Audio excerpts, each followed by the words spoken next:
یہ بتائیے یہ کانٹیکٹ جو ہوا یہ بہت سے کانٹیکٹس کے سلسلے کی آخری کڑی تھی یا ابتدا ہے؟ میں تو یہی فیل کرتا ہوں کہ ابتدا ہے.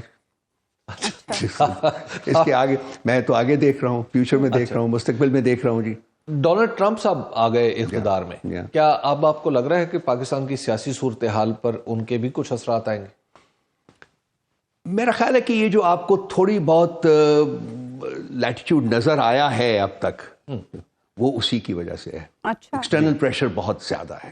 یہ صرف امریکن پریشر نہیں ہے حبیب صاحب، میں ذاتی طور پہ جانتا ہوں. یہ یورپین یونین کا بہت پریشر ہے. اور اس وقت 3 سٹیکس ہیں، بہت بڑے سٹیکس ہیں پاکستان کے لیے. IMF جو امریکہ کی مرہون منت ہے، جو ہمیں ملا تھا سارا کچھ مرہون منت ہے، اس میں بہت کچھ اور ہے جو کہ شاید میں آن کیمرہ بات نہ کرنا چاہوں. FATF we can go back into the red or grey. اور تیسرا ہے آپ کا GSP جو EU میں ہے، اور ان کی طرف سے سٹیٹمنٹ بھی آ چکی ہوئی ہے کہ جب تک آپ 27 کووننٹس جو ہیں جس میں کہ ہیومن رائٹس ایک بہت میجر کووننٹ ہے، اس کے اوپر آپ عمل نہیں کریں گے تو یہ GSP جو ہے اس کی کنٹینویشن جو ہے، ایکسٹینشن جو ہے وہ پاسبل نہیں ہوگا. اب آپ کا دار و مدار ہی سارا اس ریاست کا جو ہے ان تینوں جو IMF اور یہ GSP اور FATF اس کی وجہ سے ہے. اگر ان میں سے کوئی ایک چیز بھی ڈسٹرب ہوتی ہے، فار ایگزامپل لیٹس سے کہ جی IMF ڈسٹرب ہو جاتا ہے تو آگے نہیں چل سکے گا. So there is enormous pressure on the government. تو اسی لیے تھوڑی سی لیٹیچیوڈ جو ہے آپ کو نظر آ رہی ہے. یہ بات کے لیے تیار چیتے ہیں، بیٹھے ہوئے ہیں. میں فیل کرتا ہوں کہ یہ پریشر جاری رہے گا، لیکن ہم ذاتی طور کے اوپر ایک پولیٹیکل پارٹی کی حیثیت سے ہم نے نہ کسی کو رابطہ کیا ہے، نہ کسی سے کسی قسم کی مدد مانگی ہے، نہ ہی ہم مدد مانگیں گے. لیکن کہا تو یہی جاتا ہے رؤوف حسن صاحب کہ آپ لوگوں کی بیرون ممالک کوششوں کی وجہ سے. جی حبیب صاحب دیکھیے ڈائسپورا ہے، وہ ہمیں سپورٹ کرتا ہے، ہم ان کو سپورٹ کرتے ہیں، وہ ہم کو سپورٹ کرتا ہے، تو ان کی وجہ سے یہ ہوا ہے. بالکل ٹھیک آپ کہہ رہی ہیں.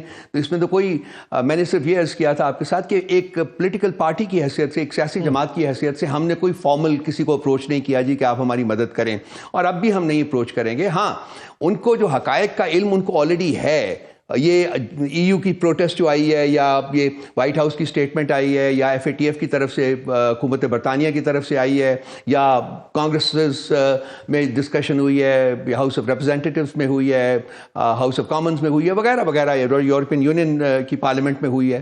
یہ سب چیزیں جو ہیں یہ ہم نے ان کو نہیں بتایا. یہ سب وہ چیزیں ہیں جو کہ ان کو خود بھی پتہ ہے. ان کی آنکھیں ہیں، ان کے کان ہیں، وہ دیکھ سکتے ہیں، سن سکتے ہیں، بول سکتے ہیں.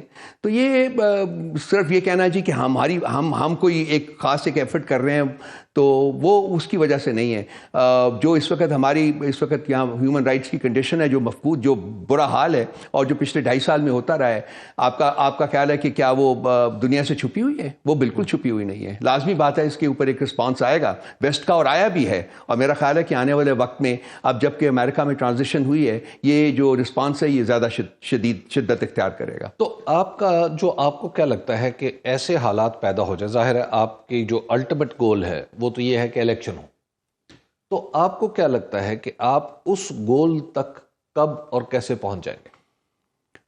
2 طریقے ہیں جی اس گول تک جانے کے لیے. ایک وہ طریقہ ہے جو کہ اس وقت ہم اڈاپٹ کیا ہوا ہے، وہ ہے نیگوسیشنز کا راستہ. وہ یہ جو جوڈیشل کمیشن وغیرہ بننے ہیں، یہ اپنا کام کریں اور اس کے بعد آگے بڑھا جائے. دوسرا طریقہ یہ ہے کہ اگر یہ طریقہ جو ہے یہ ناکام رہتا ہے تو اس کے بعد پھر ہمیں we will have to go back to the drawing board and see کہ ہمارے آپشنس کیا ہیں، کس طریقے سے ہم آگے بڑھ سکتے ہیں. تو وہ ہم دیکھیں گے. لیکن اس وقت تو ہماری ساری کانسنٹریشن جو ہے وہ ان مذاکرات کے اوپر ہی ہے کہ اس کو کامیاب ہونے چاہیے. ایک پرامن راستہ جو ہے آگے بڑھنے کا وہ ہونا چاہیے. الیکشن کے لیے الیکشن کمیشن آف پاکستان بھی بڑا ضروری ہے، اور الیکشن کمیشن سے جو آپ کی شکایات ہیں وہ بھی ظاہر و باہر ہے. تو الیکشن کمیشن میں تقرریوں کا وقت آ رہا ہے، تو اس کے لیے آپ نے ایک خط تو لکھ دیا ہے کہ کچھ ڈیولپمنٹ مزید ہوئی ہے؟ کوئی ڈیولپمنٹ نہیں ہوئی جی. ہماری انفارمیشن یہ میں شیئر کر لیتا ہوں کہ وہ چاہتے ہیں کہ یہی چیف الیکشن کمشنر جو ہے یہ کنٹینیو کریں. یہ گورنمنٹ کی تھنکنگ ہے جی. اب وہ اس میں کامیاب ہو سکتے ہیں کہ نہیں ہو سکتے، فرینکلی ہمیں ایکسیپٹیبل نہیں ہوگا.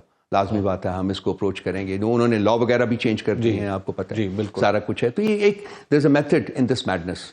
تو وہ اس کے مطابق یہ سارا کچھ اب ان کے جب ان کو پتہ ہے کہ جب یہ اسٹینگر ہولڈ سے باہر نکلیں گے نا تو پھر معاملات جو ہیں وہ ان کے ہاتھ سے نکل جائیں گے، اور وہ چاہتے ہیں کہ وہ معاملات ان کے ہاتھ سے نہ نکلیں. اچھا، لیکن آپ نکالنے کے چکر میں ہیں، اور آپ میرا خیال ہے کہ آپ کسی حد تک آپ کامیاب بھی ہو رہے ہیں کہ معاملات ان کے ہاتھ سے نکل جائیں.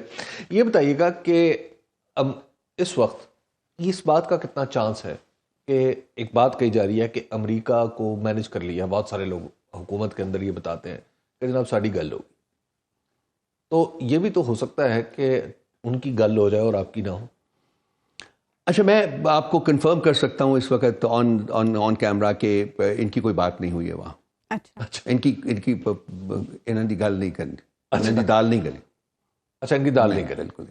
ان کو دیکھیے ایک بیسیکلی اسٹیٹ ٹو اسٹیٹ تعلقات جو ہوتے ہیں، خاص کر جب کہ ایک نان نیٹو ایلائی ہیں ہم، حالانکہ ریسنٹلی ان کے اسٹیٹمنٹ نے کہا جی کہ ہم ان کو ایلائی نہیں مانتے ہیں، صرف پارٹنر ہیں، لیکن جو کچھ بھی ہے تو ان کا ایک مطلب ایک انویٹیشن ہی آ جاتا کسی کو، فارن منسٹر کو بلا لیتے، جیسا کہ انہوں نے مودی صاحب کو نہیں انویٹیشن بھیجا لیکن ان کا فارن منسٹر بیٹھا ہوا تھا وہاں. ہماری کوئی انویٹیشن کہیں نہیں آئی ہے. وہ سیریمونیل ایک پریزنس ہوتی ہے امبیسڈر کی، وہ انہوں نے سیریمونیل پریزنس، مجھے یہ بھی نہیں پتا ہوئی ہے کہ نہیں ہوئی ہے، مجھے یہ بھی نہیں پتا. اخبارات میں تو جو رپورٹ ہوا وہ یہ ہے کہ ہوئی ہے، لیکن باقی کسی کو وہ غائب تھے. وہ انڈین فارن منسٹر فرنٹ رو میں ان کو بٹھایا گیا تھا، اور ہمارے امبیسڈر جو ہے وہ بالکل نظر نہیں آ رہے. میرے پاس تصویریں وغیرہ میں نے ساری دیکھی ہیں. تو یہ ایک انڈیکیٹر ہے معاملات کی کہ کس طرف وہ جا رہے ہیں. تو یہ پریشر جو ہے ایک کمبائنڈ ویسٹرن ڈیموکریسیز کا جو پریشر ہے، اور پھر انٹرنل جو سچویشن اس وقت بوائل کر رہی ہے، ہمارے اکنامکلی ہم بالکل فیل ہو چکے ہیں. اپنی جتنی بھی پالیسیز ہم نے کرنے کی کوشش کی ہے وہ نہیں چل رہی. ابھی مارچ میں بہت امپورٹنٹ ہے IMF کا آ رہا ہے، اور یہ تمام معاملات میری اپنی ذاتی رائے کے مطابق، حبیب صاحب میں عرض کرنے لگا ہوں کہ مارچ سے پہلے ان کو سیٹل کرنے پڑیں گے، کیونکہ مارچ کی جو ٹرانچ آنی ہے، جو فیبری مارچ میں جو IMF کی جو میٹنگ ہونی ہے، وہ اس وقت تک نہیں آئے گی جب تک پاکستان کے پولیٹیکل معاملات جو ہیں وہ سیٹل نہیں ہوتے. یہ بتائیے گا کہ کیا اس پورے معاملے میں کچھ ایسے دوست بھی شامل ہیں جو دکھائی نہیں دے رہے؟ میرے علم میں نہیں ہے جی، میرے علم میں نہیں ہے. پاکستان میں ایسے معاملات پہلے جب ہوئے ہیں تو اس میں دوستوں نے بعد میں بتایا کہ ہم شامل تھے. یہ پولیٹیکل پارٹیز نے خود ایک اپروچ کرتے تھے، ان کو کرتے تھے، لیکن سعودی رول رہا ہوا ہے پاس میں. لیکن میں آپ کو فرینکلی بتا سکتا ہوں کہ ہمارے علم میں ایسی کوئی بات نہیں ہے، نہ ہی ہماری ایسی کوئی کوشش ہے، بالکل نہیں. مذاکرات کے معاملے میں بھی کوئی بیرونی مشاورت نہیں ہے رؤف حسن صاحب؟ نہیں جی، بالکل نہیں ہے، بالکل نہیں ہے جی، بالکل نہیں ہے جی. ہم خود کوشش کرتے ہیں نا، آپ کے سامنے تھے، میں آپ کے پروگرامز میں بیٹھ کے کہتا رہا ہوں کہ بات چیت ہونی چاہیے. میں یہ بھی کہتا رہا ہوں کہ جی اسٹیبلشمنٹ اور PTI کے درمیان مذاکرات ناگزیر ہیں، اس کے بغیر ملک آگے نہیں چل سکتا. ہمارے جو باقی لیڈران ہیں وہ بھی اسی طرف اپنے تئیں کام کرتے رہے ہیں. تو یہ اسی ساری جو صحیح رہی ہے ہماری کوشش رہی ہے، اس کے نتیجے میں میرا خیال ہے کہ معاملات کچھ آگے موو کیے ہیں. اینڈ آئی ہوپ کہ یہ موو کرتے رہیں گے اور آگے جائیں گے. اور آپ کو یہ بھی آگے بڑھیں گے؟ جی میں یقین کے ساتھ کہہ سکتا ہوں کہ بڑھیں گے. اور آپ کو امید ہے کہ جوڈیشل کمیشن دونوں مل جائیں گے آپ لوگوں کو حکومت کی طرف سے؟ جی میں نہیں، اس بارے میں مجھے انڈیکیشنز جو ہیں وہ تو یہ ہے کہ جی 9 مئی کے بارے میں یہ کمیشن بنانے کو تیار نہیں لگتے، کیونکہ آج کے اجلاس میں جوڈیشل کمیشن کے معاملے کی مخالفت ہوئی ہے. آج جو حکومتی مذاکراتی کمیٹی کا اجلاس ہوا ہے اس میں جوڈیشل کمیشن کے معاملے پر مخالفت ہوئی ہے. ہم اس سے آگاہ ہیں، ہمیں پہلے بھی پتا ہے کہ جی خاص کر 9 مئی کے بارے میں بہت سینسٹیوٹی ہے، تو شاید وہ کمیشن نہ بنائے. یہ ہو سکتا ہے کہ یہ 26 نومبر کے کمیشن وہ ہماری جھولی میں ڈالنے کی کوشش کریں، لیکن ہماری پالیسی اس کے اوپر بالکل کلیئر ہے. دونوں کمیشنز کے اوپر ہم ایکولی انسسٹ کرتے ہیں وہ بنے تاکہ حقائق کا پتہ. ویسے کمیشن کا آپ کے نزدیک مطلب کیا ہے؟ 2 الگ الگ کمیشن جس کے سارے اعضاء بھی مختلف ہوں، کیا یا کوئی ایک کمیشن جو دونوں کا کام کر لے؟ یہ دیکھیں، یہ TORs جب طے ہوں گے، جب یہ ایک پرنسپل فیصلہ پہلے ہوگا کہ بننا ہے، اس کے بعد دونوں پارٹیز میں مذاکرات ہوں گے، اس میں وہ TORs میں صرف اپنے سمجھنے کے لیے، جب آپ کہتے ہیں کہ 9 مئی پر کمیشن اور 26 نومبر پر کمیشن، تو کیا اس کا مطلب 2 کمیشن ہے، 2 یعنی اس میں افراد ABC ہوں اور اس میں DEF ہوں؟ کیا یہ ہے، یا ABCDEF پہ ایک ہی کمیشن ہو جو ان دونوں واقعات؟ ہماری سوچ یہ ہے کہ 2 کمیشنز ہوں، لیکن دیکھیں جب کمیشنز کا بنانے کا فیصلہ ایک اصولی فیصلہ ہوگا تو اس کے بعد بیٹھ کے یہ باتیں بھی طے کی جا سکتی ہیں کہ کیا ہوگا. ہمیں یہ بھی کہا تھا کہ جی شروع میں کہا تھا کہ جی 3 سینئر ترین جو ججز ہیں وہ ہوں گے.